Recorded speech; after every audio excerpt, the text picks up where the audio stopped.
The man who checked into the presidential suite of the Aurelia Grand, New York, wasn't just a guest. He was, in his mind, the king. He swept through the lobby on a wave of unearned arrogance, his arm draped around a woman who was decidedly not his wife. He demanded the best of everything: the 1998 Dom Perignon on ice, the reservations at Le Ciel, the undivided attention of the staff. He used his wife's name like a platinum key, unaware that every smile he received, every door that opened, was reporting directly back to the woman who didn't just have the key, she owned the entire building. Wesley Ford felt the cool, polished marble of the Aurelia Grand flagship under his Italian leather shoes and sighed in satisfaction. This, he felt, was his proper environment. The lobby was a symphony of quiet wealth, a 3-story atrium, a cascading crystal chandelier that looked like a frozen waterfall, and the subtle scent of white tea and peonies pumped through the vents. "Isn't it breathtaking, baby?" he murmured to the woman beside him. Bethany Reed, 26 and poured into a crimson dress, looked around with wide, appraising eyes. "It's nice, Wesley. But you said the one in Paris has a better view of the tower." Wesley chuckled, a low, patronizing sound. "Patience, my dear. We'll get to Paris. But for our anniversary—" He paused, letting the lie settle. "I wanted the best suite in New York, the Aurelia Grand Presidential. Nothing but the best for you." "Our 6-month anniversary," she corrected, tapping her long acrylic nails on her phone. "And I hope it's better than that place in Miami." The thread count felt cheap. Wesley's smile tightened. Bethany was expensive, but she was also, in his opinion, a necessary expense. A trophy for a man of his stature. A man married to a woman who cared more about spreadsheets than sleeping in. They approached the private check-in desk, reserved for VIPs and high-tier loyalty members. The concierge, a young woman named Sarah, smiled warmly. "Welcome to the Aurelia Grand, sir, ma'am. May I have the name on the reservation?" "Ford," Wesley said, puffing his chest slightly. "Wesley Ford. You'll find I have a standing preference here." Sarah's fingers flew across the keyboard. Her professional smile didn't waver, but her eyes flickered for a fraction of a second. The Ford account. That was Mrs. Julietta Ford, the founder, the CEO, the woman who owned all 88 properties worldwide. The reservation was indeed under Wesley Ford, using the Founder's Circle account, which guaranteed any request, any time. But the internal note on the file was clear. Primary guest, Julietta Ford. Accompanying. Guest, Wesley Ford. Spouse. Sarah had been trained for this. "Of course, Mr. Ford. We have you in the presidential suite, 5204-001. We've taken the liberty of stocking the bar with your preferred Macallan 25. See?" Wesley whispered to Bethany.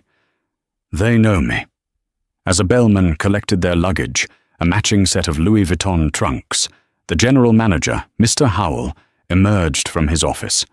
He was a man in his late 50s, impeccably dressed, with a demeanor that was both welcoming and fortress-like. He had been with Julietta since she opened her first property 20 years ago. "Mr. Ford," Howell said, extending a hand. His smile was perfectly polite, but his eyes were steel. "A pleasure to welcome you back. We weren't expecting you. We had Mrs. Ford's itinerary marked for London until the weekend." Wesley waved a dismissive hand. "Last-minute change of plans, Howell. You know how it is. Business in the city. Just need a place to unwind." He gestured to Bethany. "This is my associate, Ms. Reed. She'll be joining me." Mr. Howell's gaze rested on Bethany for precisely 1 second. It was enough time to log her face, her dress, her demeanor. "Ms. Reed," he said, with a slight, formal bow. "Welcome. Of course, the suite is ready. We trust everything will be to your satisfaction." "It better be," Bethany muttered. "Please allow me to escort you up," Howell offered, his professionalism a flawless shield. As they walked toward the private elevator, Wesley felt a surge of power. He loved this, the deference, the luxury. He felt he deserved it. He was the one who had to endure the endless, boring dinners, the robotic conversations about profit margins and emerging markets. Giulietta was the brains, sure, but he was the face. He was the one who made her life bearable. This was just his bonus. Meanwhile, 7,000 kilometers away in a London boardroom, Giulietta Ford was methodically dismantling a team of hostile investors. "And so," she concluded, her voice calm and even, "your leveraged buyout attempt is not only ill-conceived, it's based on flawed data. The Hong Kong market isn't shrinking. Your share is. Aurelia Grand, however, has seen a 14% growth quarter over quarter. The board rejects your offer. Unanimously." She closed her binder. The room was silent. Giulietta was a handsome woman in her late 40s, not beautiful in the classical sense, but radiating an intensity and intelligence that was magnetic.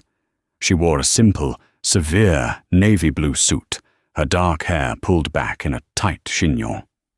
She looked more like a surgeon than a hotel magnate.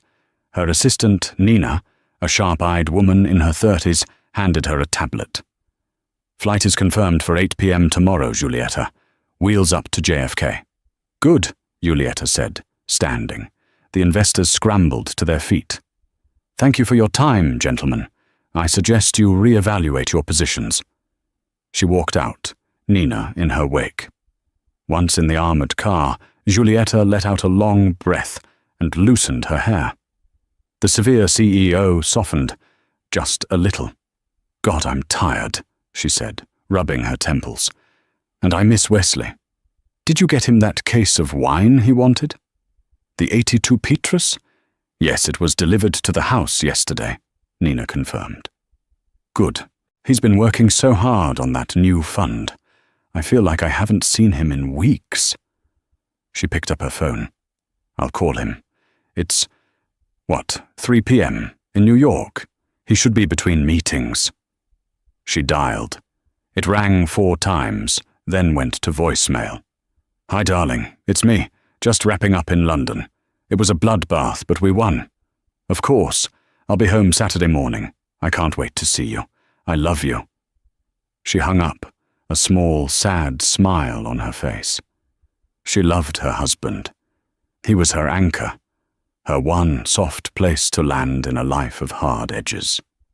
Back in Suite 5401, Wesley's phone buzzed on the marble nightstand. He saw My Giulietta flash on the screen. He silenced it with a guilty jolt. "Who's that?" Bethany asked, emerging from the cavernous gold-leafed bathroom, wrapping a plush Aurelia Grand robe around her body. "Nobody," Wesley said, tossing the phone onto a chair. "Just work." "Now, where were we?" He pulled her close, gesturing to the floor-to-ceiling windows that overlooked Central Park. "Look at that, baby. I own this city. We own this city." Mr. Howell stood in his pristine, glass-walled office just off the main lobby, long after Wesley and Bethany had disappeared into the elevator. His posture was rigid. He had worked for Giulietta Ford for 22 years. He'd been the front desk manager at her very first hotel in upstate New York, a struggling boutique property she'd inherited and rebuilt with her bare hands. He remembered her, at 25, fixing a leaking pipe in the basement herself because they couldn't afford a plumber. He owed his entire career to her.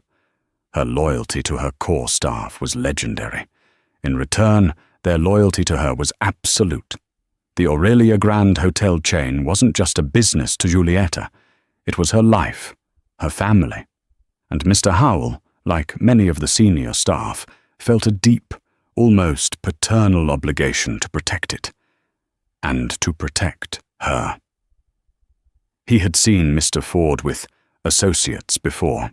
Usually it was a discreet lunch at the restaurant, a quick meeting in the bar. Howell had always maintained a professional distance. A spouse's private life was not his concern. But this was different. Checking into the presidential suite, her suite, the one she personally designed, under her name, with a woman who was clearly not a business associate. It was a violation. It was a grotesque disrespect, not just to his boss, but to the brand itself. He picked up his desk phone, which had a direct, secure line to Giulietta's executive assistant. He bypassed all switchboards. Nina's voice was crisp on the other end. "Nina Romano." "Ms. Romano, it's Martin Howell at the New York flagship." Nina's tone warmed instantly. She knew and respected all of Giulietta's original team. "Martin, a pleasure. Is everything all right? I know Giulietta is expecting to be there Saturday." "That is why I am calling," Howell said, choosing his words with surgical care. "We have a guest who just checked in. I felt it was my duty to confirm the itinerary, as there seems to be a discrepancy." "Oh, who checked in?"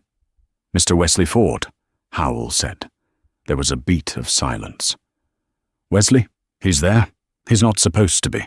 He told Giulietta he was in client meetings, in Connecticut. He has checked in, Ms. Romano. He arrived approximately 20 minutes ago. He is in suite 5401. The presidential suite," Nina said, her voice dropping a full octave, losing all its warmth. "I see. And is he alone?" "No, Ms. Romano. He is accompanied by a female. She is registered at the desk as Ms. Bethany Reed. They are here for, in his words, a few days." The silence on the other end of the line was heavy. Nina was processing. She wasn't just an assistant. She was Giulietta's gatekeeper, her memory, and her most trusted confidant. "Martin," Nina said, her voice now dangerously quiet, "I need you to do two things for me. First, this conversation never happened. Your duty is to the guest, and Mr. Ford is a guest. He is to be treated with the standard Aurelia grand courtesy. Do not, under any circumstances, let your service falter. Understood?" "Of course," Howell said. He had expected this. Professionalism above all. "Second," Nina continued, "I need a copy of the check-in security footage from the private desk, timestamps from the elevator, and the name on the credit card used for incidentals." "He didn't provide one," Howell said, anticipating her. "He charged all incidentals directly to the primary account, to Mrs. Ford's Founders Circle master bill." Nina's sharp intake of breath was the only sound of emotion she allowed. The audacity. He was making his wife pay for his affair. "Send me the footage, Martin. Secure server. And thank you. You did the right thing." "For Mrs. Ford," Howell said simply, and hung up. In London, Nina stared at her screen. She felt a cold, white-hot rage building in her chest. She had never liked Wesley. She found him shallow, weak, and completely unworthy of a woman like Giulietta. But she had kept her thoughts to herself, because Giulietta loved him. Now he had crossed a line. He had brought his filth into her house. Giulietta was currently in a celebratory dinner with the partners who had helped her win the negotiation. She was relaxed, smiling, and for a few hours, just a woman enjoying a meal. Nina refused to destroy that. This news could wait until morning, but Nina would not wait. She pulled up the secure server. The footage from New York arrived. She clicked play. She watched Wesley, smug and proud, his arm around the younger woman. She watched him name drop. She watched him sign the bill, charging it to Giulietta. Then Nina began to dig. She was Giulietta's proxy in all things, which included full access to all joint financial accounts. She opened the Founders Circle Amex. She saw the charges from the past 6 months. Miami, AW Hotel, $15,000. Paris, a Four Seasons, $22,000.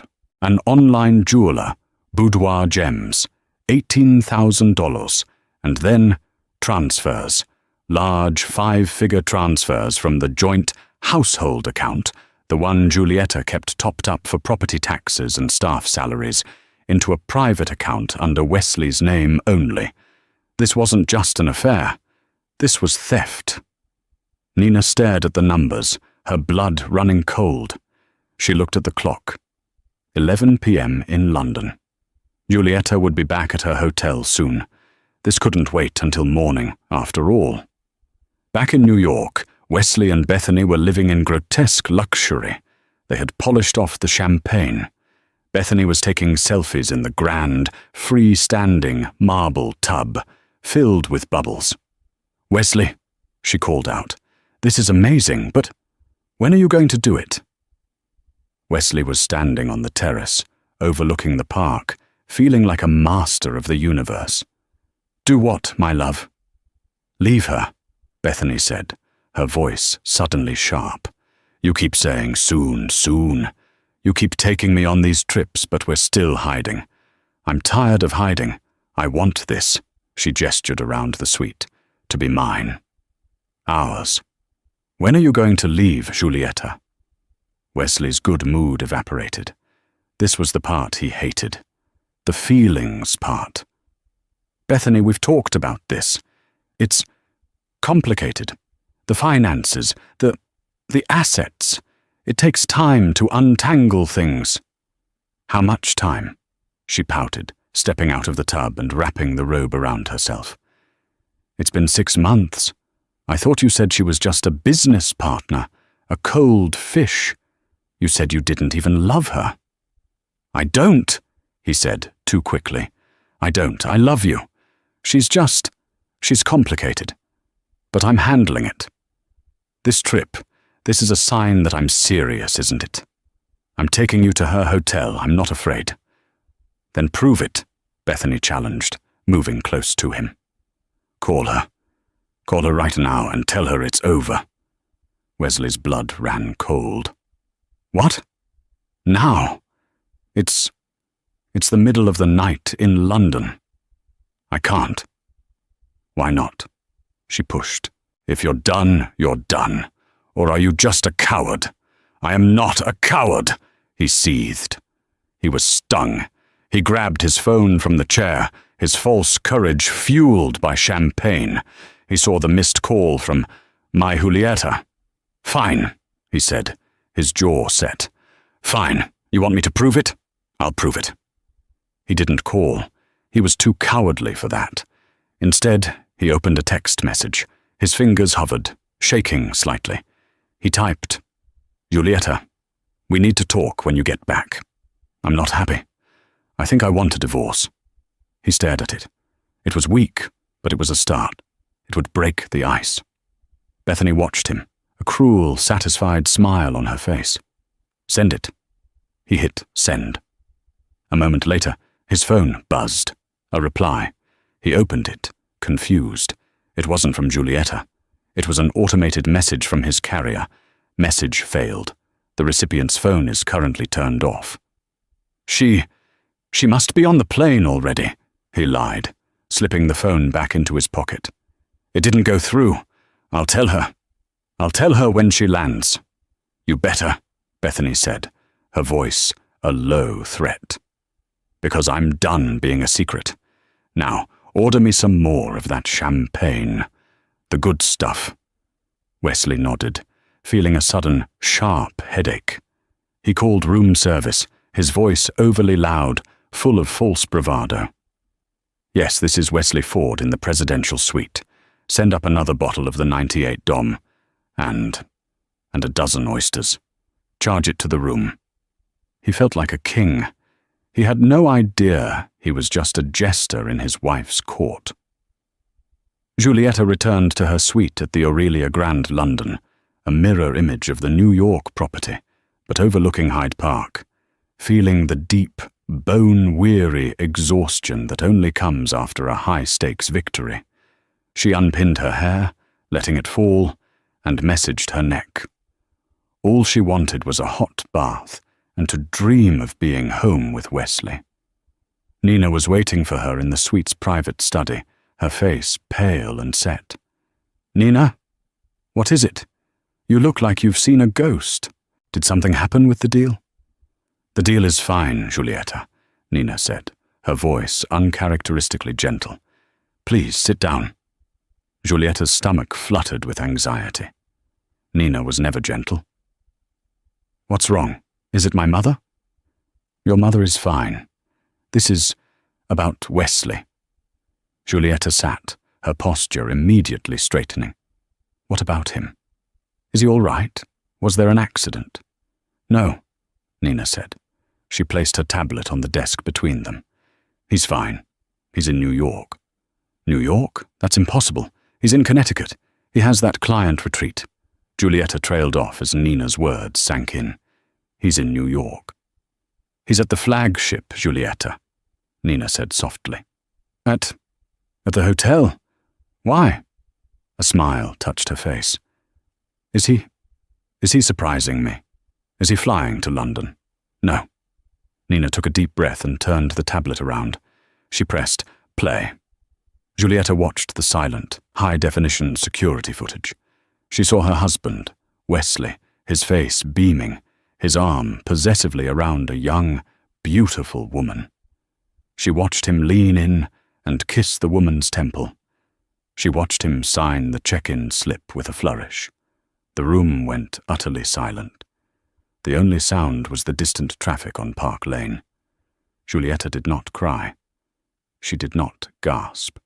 Her face, which had been soft with exhaustion, slowly hardened, the muscles in her jaw tightening until she looked like she was carved from marble. She watched the 30-second loop 3 times. "Who is she?" Giulietta asked, her voice flat, devoid of all emotion.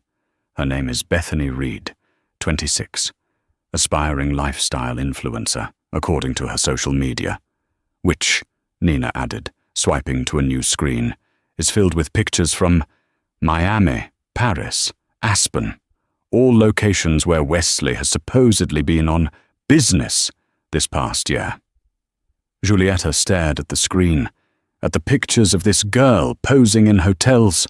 Not her hotels, she noted with a bitter flicker of irony, holding champagne, wearing jewelry. "He's been lying," Giulietta stated. It wasn't a question. "For at least 6 months, it seems," Nina said.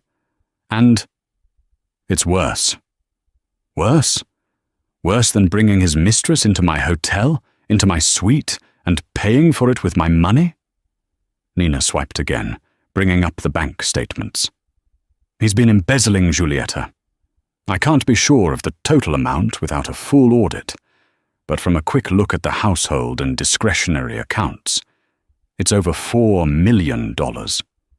He's been transferring it to a private account in the Cayman Islands." The air left Giulietta's lungs. This was the true betrayal. The affair was a deep, personal wound, a humiliation. The theft was a declaration of war. Wesley wasn't just a bored husband. He was a common criminal, a fool who had been robbing her blind while living off her name. The high-risk fund he was supposedly managing for clients was likely a sham. It was just him, gambling with her money and losing. The transfers were to cover his losses. The sadness that had been a dull ache in her chest vanished, replaced by a glacial, purifying rage. The same focus she'd used to destroy the investors hours earlier now lasered in on her husband. "He's not just an adulterer," Giulietta said, her voice a whisper. "He's a thief." "What do you want to do?" Nina asked. "I can call Martin Howell. I can have him and his guest thrown out of the hotel within the minute. I can have his corporate cards frozen." Giulietta held up a hand. No, not yet. A scene. A scene is messy. It makes the brand look weak. It makes me look like a hysterical wife. I am not a hysterical wife." She stood up and walked to the window, looking out over the park lights. She was thinking, not as a wife, as a CEO. "He's arrogant," Julieta said, thinking aloud. "He's stupid. He's gotten so comfortable living in my shadow that he thinks he's invisible. He thinks I'm just the money. He doesn't remember who I am. He doesn't remember who built the company he's stealing from." She turned back to Nina, her eyes bright and cold. "He didn't just come to the hotel for a tryst, Nina. He came because he's a fool. He came to brag, to show that woman his power. My power." "Julieta, what are you going to do?" "I am going to let him continue to be a fool," Julieta said. "For now, he is a guest, a very, very important guest. He is to be given exactly what he asks for." Nina looked confused. I don't understand. He's in my world now. He's in my building. He thinks he's the king, but he's just a rat in a cage he doesn't see. He's to be treated perfectly. But I want to know everything. I want a private security detail, plain-clothed, assigned to his floor. I want a log of every room service call, every bottle of champagne, every meal. I want to know when he leaves, where he goes. A full surveillance, Nina clarified. A guest service profile, Julieta corrected, using the corporate term. He is a high-priority guest, and we are going to anticipate his every need. And what about you? Your flight home? Julieta's smile was thin and terrifying. Change it. I'm not going home. I'm going to New York. Tonight. Book me a suite at the Carlyle. I don't want to be in my own property. Not yet. And the legal team? Get Ms. Albright on the phone. Have her meet me at the Carlyle tomorrow at 9 a.m. with a forensic accounting team. I want to know where every single dollar went. And I want her to draft the divorce papers. Irreconcilable differences and gross financial misconduct. And the criminal charges? Nina asked quietly. Julieta paused. Draft those too. I'll decide whether to file them later. Right now, I need to see the cage I'm building. She picked up her phone and saw the missed call from Wesley. And then she saw the text message he'd attempted to send. Message failed. Her phone had been off during the dinner. I'm not happy. I think I want a divorce. A small, sharp laugh, like breaking glass, escaped her. The arrogance, she whispered. He's going to divorce me. She toggled her phone's settings, marking his number to go straight to voicemail. She wouldn't be hearing from him. Nina, Julieta said, walking to her bedroom to pack. Call Martin Howell back. Tell him Mr. Ford is to enjoy his stay. But I want his room key to accidentally demagnetize. I want it to happen at least twice a day. I want him to have to come down to the front desk from the 54th floor and ask for a new one.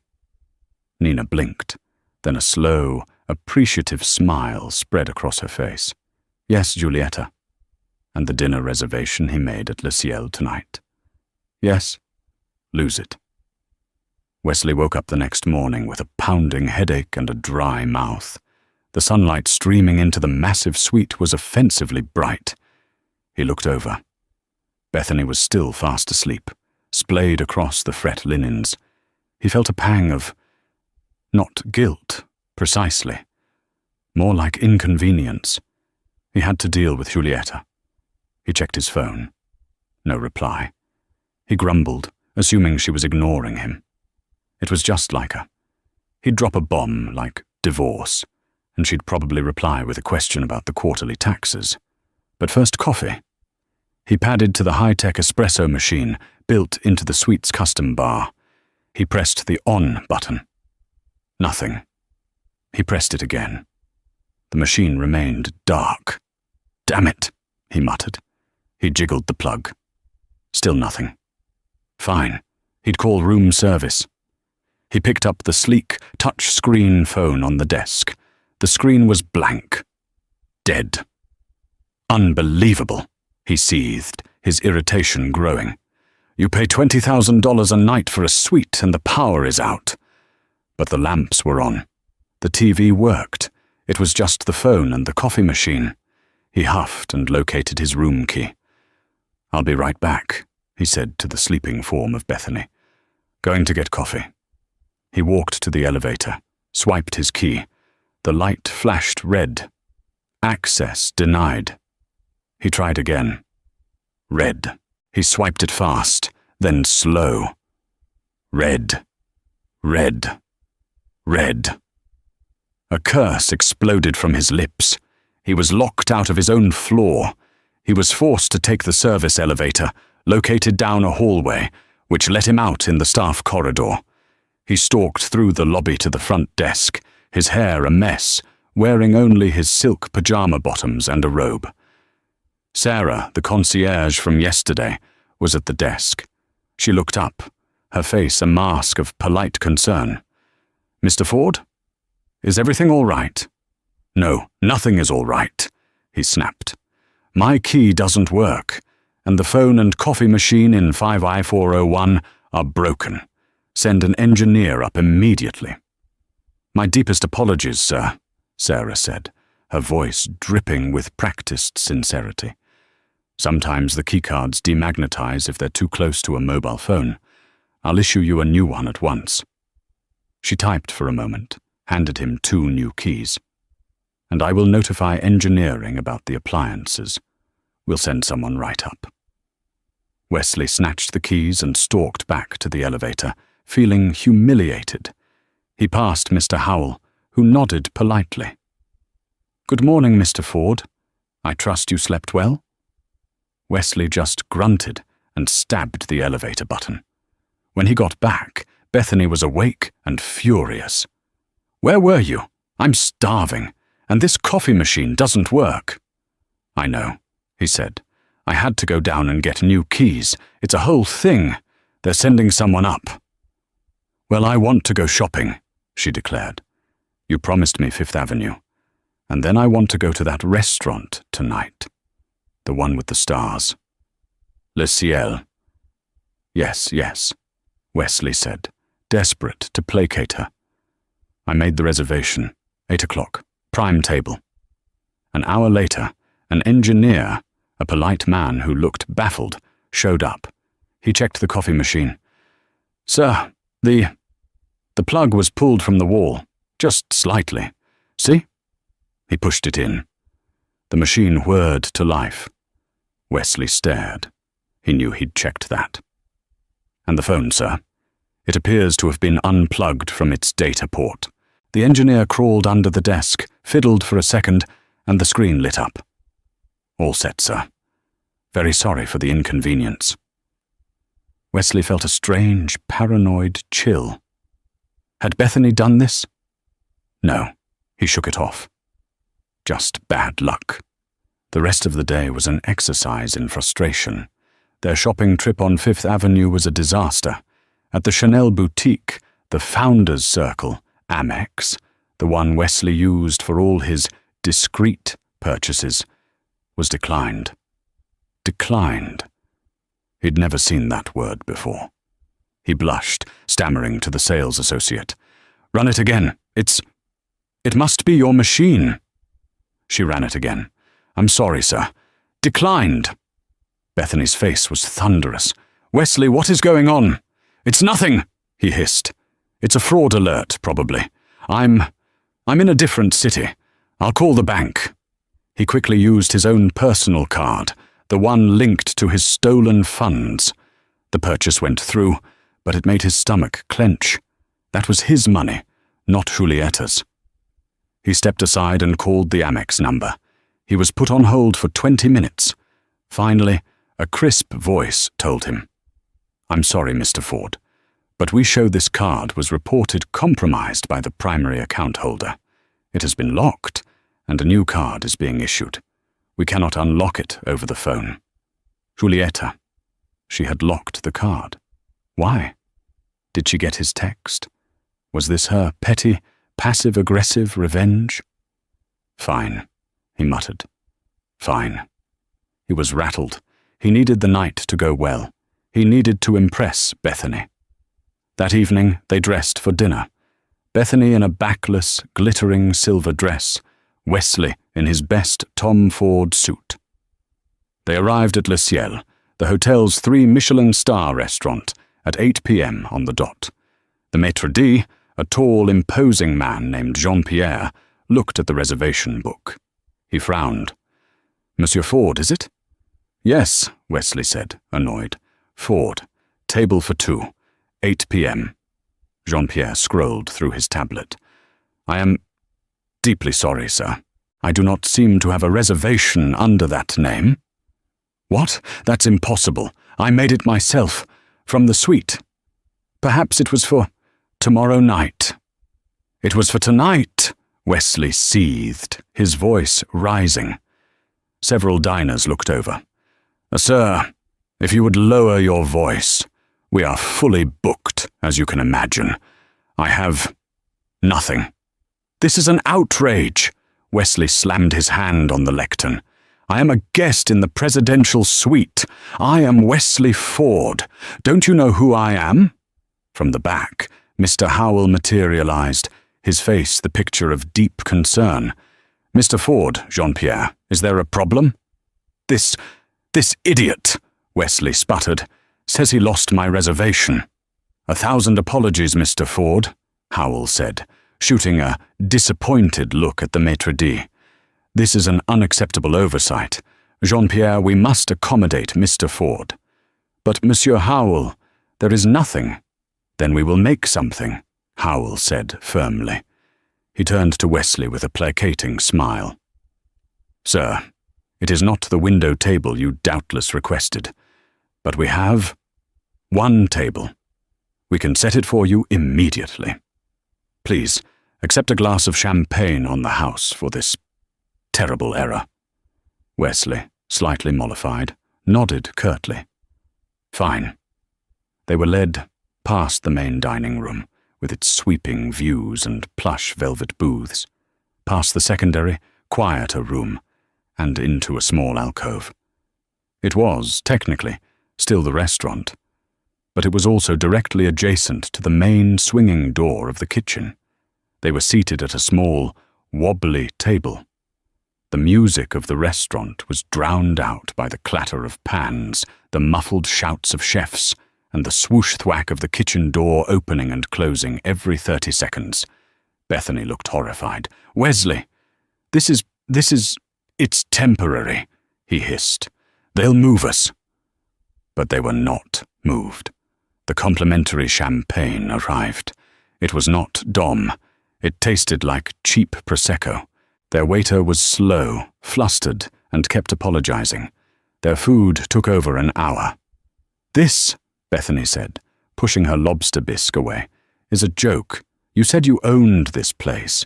You can't even get a decent table."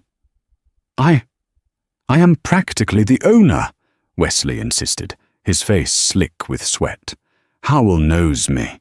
This is just a series of mistakes." "They look like mistakes to you?" Bethany sneered. "It looks like we're the mistakes. They're treating us like garbage. I'm humiliated."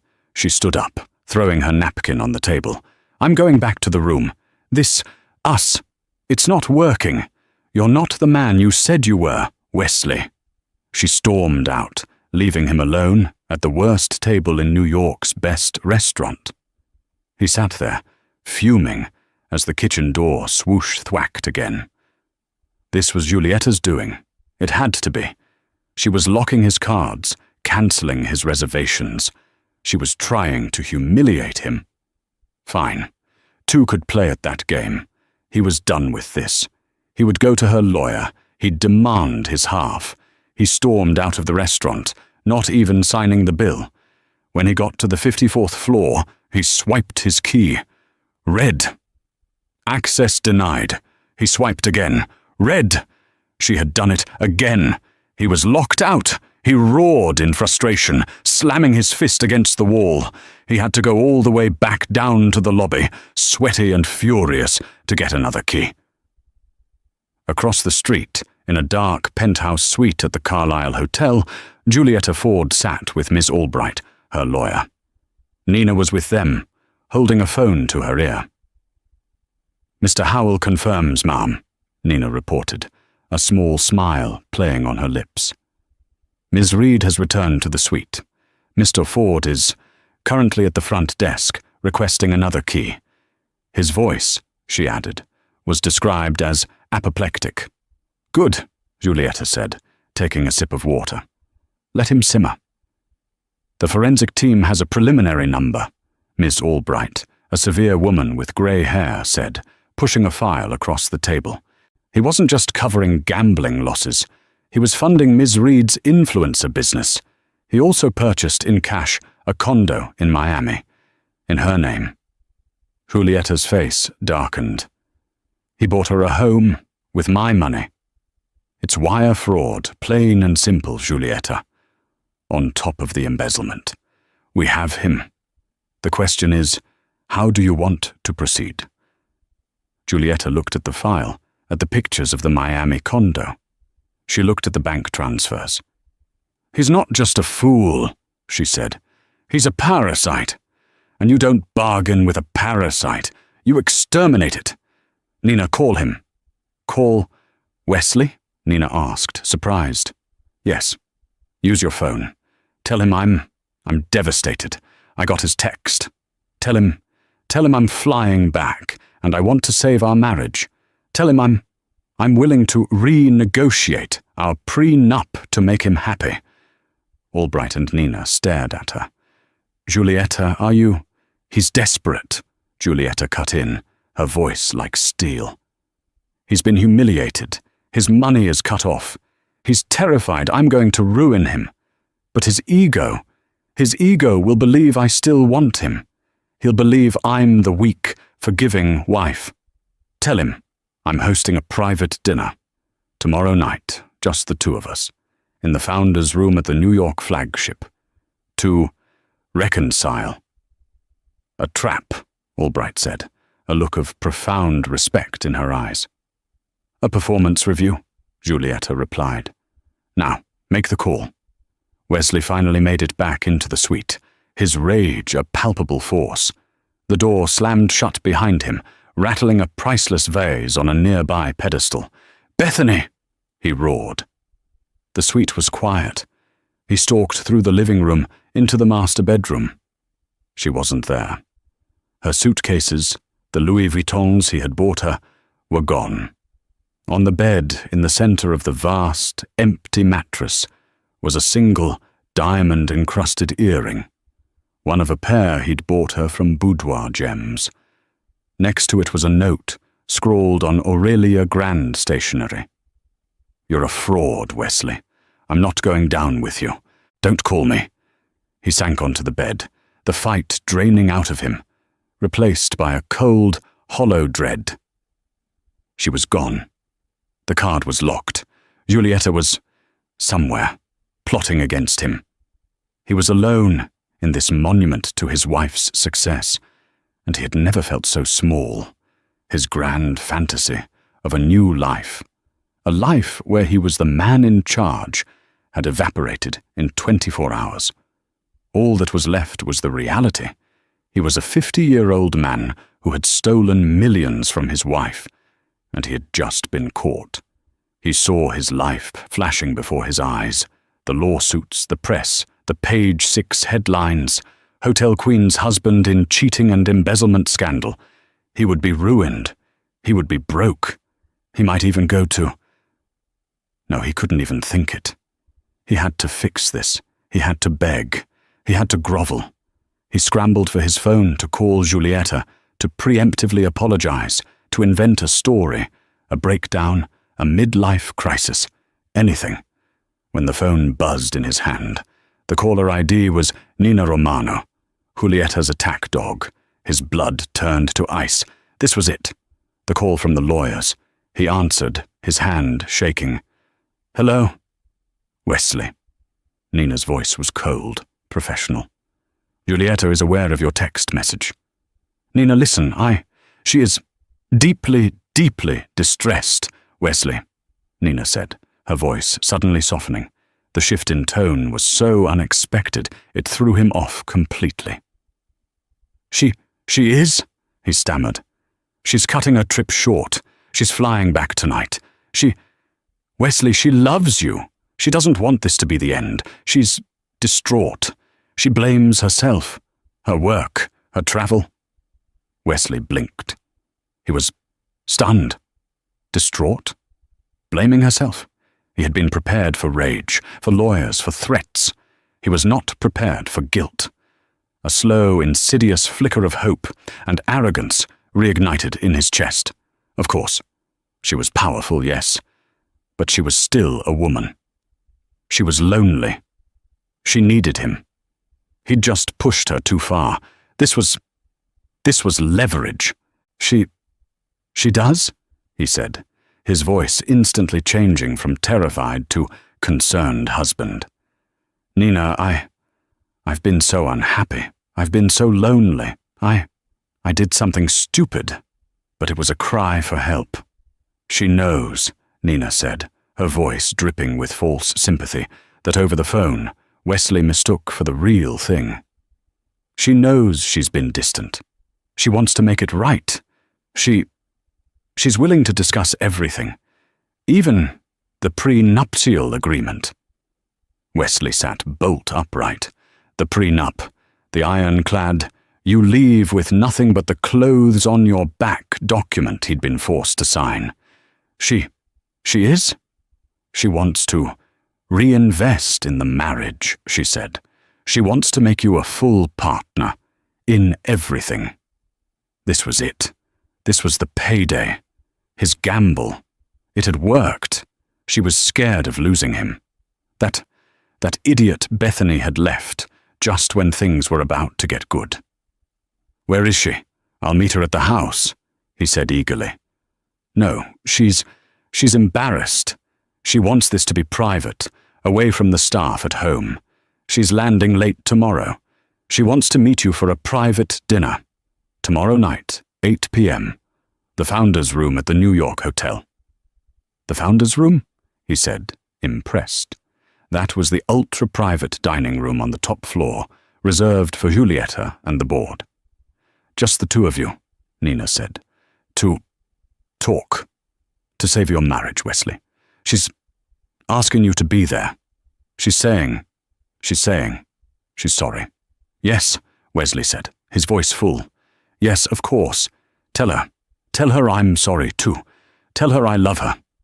I'll be there. 8 p.m. She'll see you then, Wesley, Nina said, and hung up. Wesley leaped from the bed. He was laughing. He had done it. He had won. She was caving. The hotel key fiascos, the dinner reservation, the credit card. That was just her initial, petty lashing out. But when it came to the crunch, she couldn't lose him. He had her. He suddenly felt starved. He picked up the now working phone and dialed room service. This is Wesley Ford in 5401. I want a 32-ounce porterhouse steak, medium rare, a bottle of the Aero 5 Petrus, and a slice of your best chocolate cake. Charge it to the room. He had a long, luxurious bath. He slept the sleep of the righteous, or at least the victorious. He spent the next day in the suite, ordering in, enjoying the view, magnanimously forgiving the staff for their errors the day before. He was, once again, the king. He preened, practiced his concerned but firm speech. He'd admit to being lonely. He'd admit to a mistake. He wouldn't mention Bethany by name. But he'd hold firm. He needed to be a full partner. The prenup had to go. That evening he dressed with meticulous care. He chose a dark, conservative Xenia suit, a serious suit. He wore the Patek Philippe watch she had bought him for their 10th anniversary. He was ready. At 7:55 p.m., he rode the private elevator up to the 60th floor, the executive level. He walked down the hushed, art-filled corridor to the Founder's Room. The double doors were imposing, carved from dark mahogany. He pushed them open. The room was not what he expected. It wasn't set for a romantic dinner. The long, 40-foot boardroom table was gone. The room was dark, almost empty, except for a single, small table in the very center, illuminated by a harsh spotlight from above. Giulietta was sitting at the table. She was not in a dinner dress. She was wearing a crimson-red power suit, her shoulders sharp, her hair pulled back so tightly it stretched the skin at her temples. She looked like a queen, a hanging judge. She was not alone.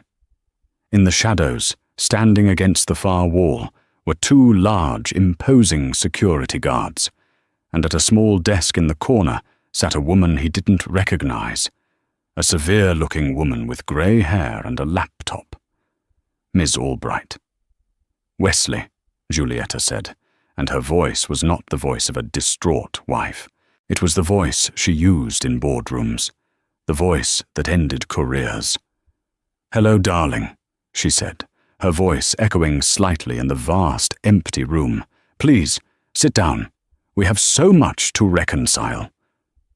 Wesley's triumphant smile faltered, freezing on his face. This was not a reconciliation. This was an ambush.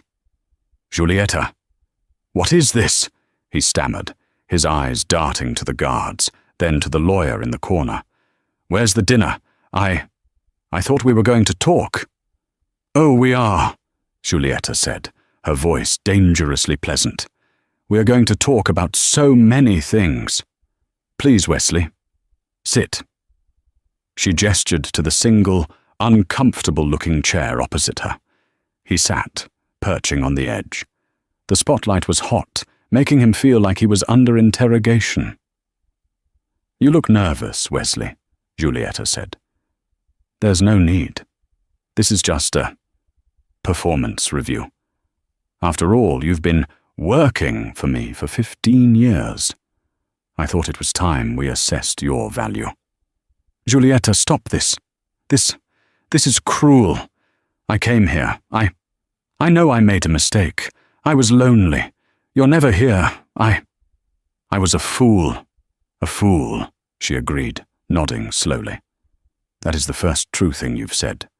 But your mistake wasn't the affair, Wesley. Your mistake was thinking I was stupid." She slid a thin file across the table. "Open it." His hands trembled. He opened the folder. It was a photograph, a high-resolution, crystal clear still from the hotel security camera. Him, Bethany, his arm around her, his smug expression. "Bethany Reed," Giulietta said, as if reciting a resume. "Age 26, a failed actress turned influencer. You met her at the bar at the Standard, 6 months and 2 weeks ago. You've spent, let's see." She glanced at the lawyer, who read from her screen. $472,000, Ms. Albright said, on gifts, travel and sponsorships for her brand. Wesley's blood ran cold. You spied on me," he whispered. "You flaunted her," Giulietta corrected, her voice rising for the first time. "In my lobby, in my suite. You used my name, my account. That's not spying, Wesley. That's inventory." She pushed a second, much thicker file toward him. This is the real problem." He opened it. It was bank statements, wire transfers, account numbers, the Cayman Islands account, the Miami condo deed, in Bethany Reed's name. $4.2 million.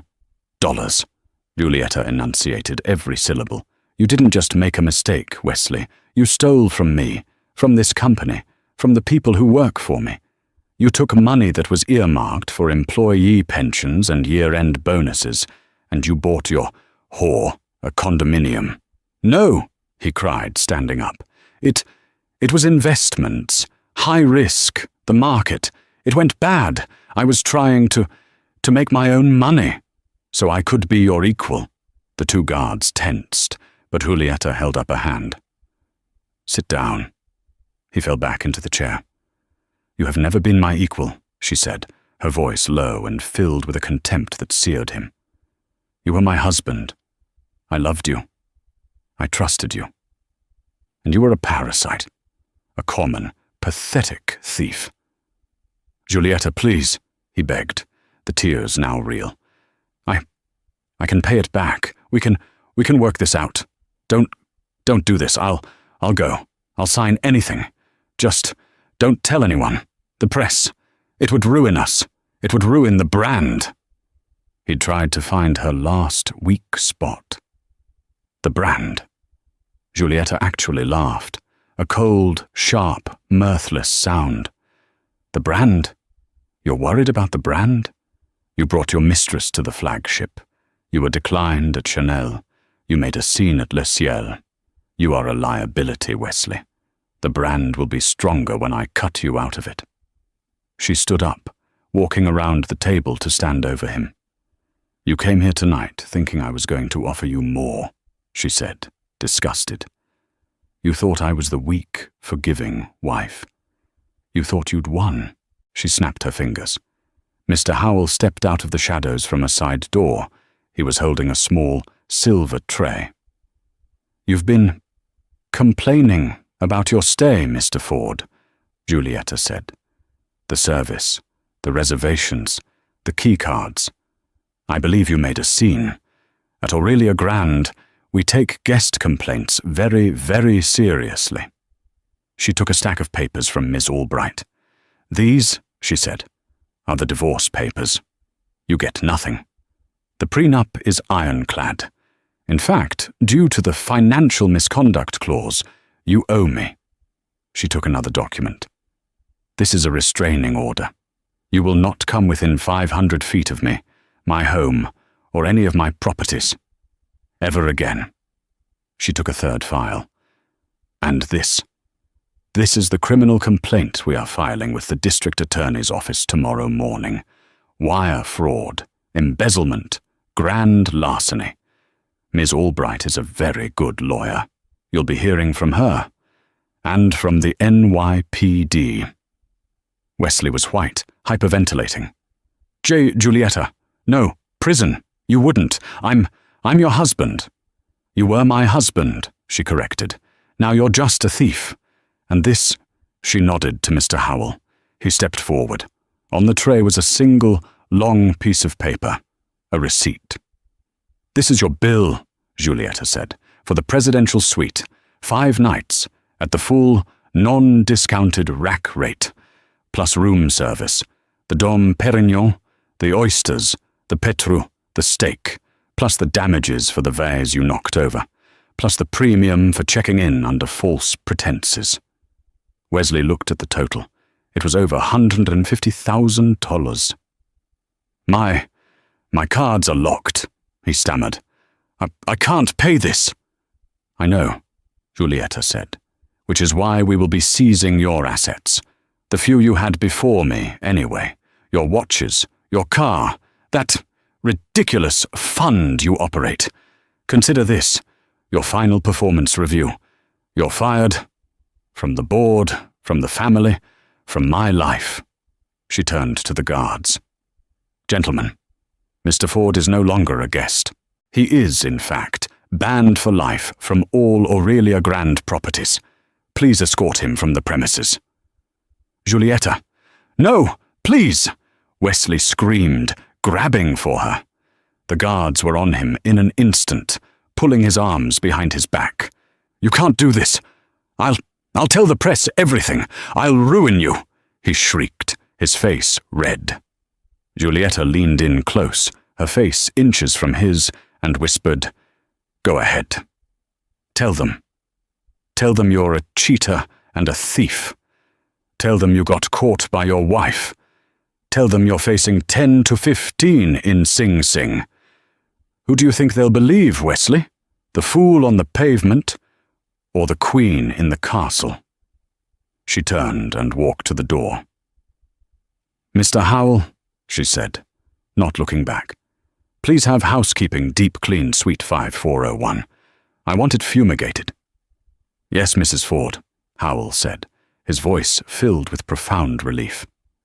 Wesley was dragged, screaming and pleading, out of the room, down the service elevator, and marched through the staff-only exit into the back alley. The guards threw his custom-made suit onto the grimy pavement after him. The alley door slammed shut. Wesley Ford stood there, in the cold, misty New York night, smelling of garbage.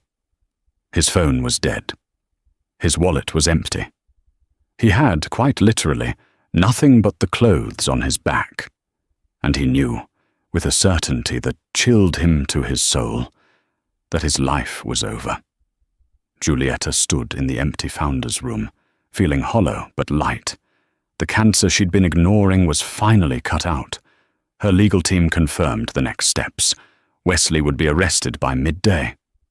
As for Bethany, Julieta was unmoved. The condo, purchased with stolen funds, was a company asset. Ms. Albright's team would repossess it, and Ms. Reed would be evicted. The press, guided by Nina, framed the story perfectly. It wasn't a tale of a wronged wife. It was a story of a brilliant CEO uncovering corporate fraud.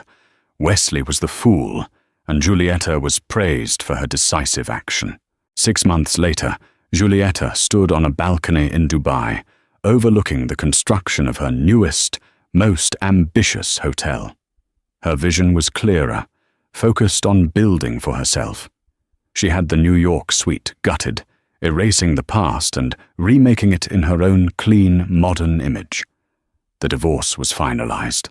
Wesley, facing irrefutable evidence, pled guilty and was sentenced to 7 years in federal prison. Julieta didn't attend the sentencing. She was, as always, working. An architect approached her on the balcony. "Mrs. Ford, the foundation is set. We're ready to build." Julieta Ford turned, a small, genuine smile on her face. "Good. Let's get to work." And that's the story of how Wesley Ford learned the hard way that you should never, ever try to con the person who signs your checks. He thought he was playing a game of chess, but he was just a pawn on his wife's board. He flew too close to the sun, and Julieta didn't just let him fall. She melted his wings, repossessed the wax, and then billed him for the fire. What did you think of Julieta's revenge? Was it too cold, or was it the perfect karmic justice for Wesley's betrayal and theft? Let me know your thoughts in the comments below. What would you have done if you were in her shoes? If you loved this story of drama and consequences, please don't forget to hit that like button. Share it with a friend who loves a good revenge story, and most importantly, subscribe to the channel so you never miss a new video. Thank you for listening, and we'll see you in the next story.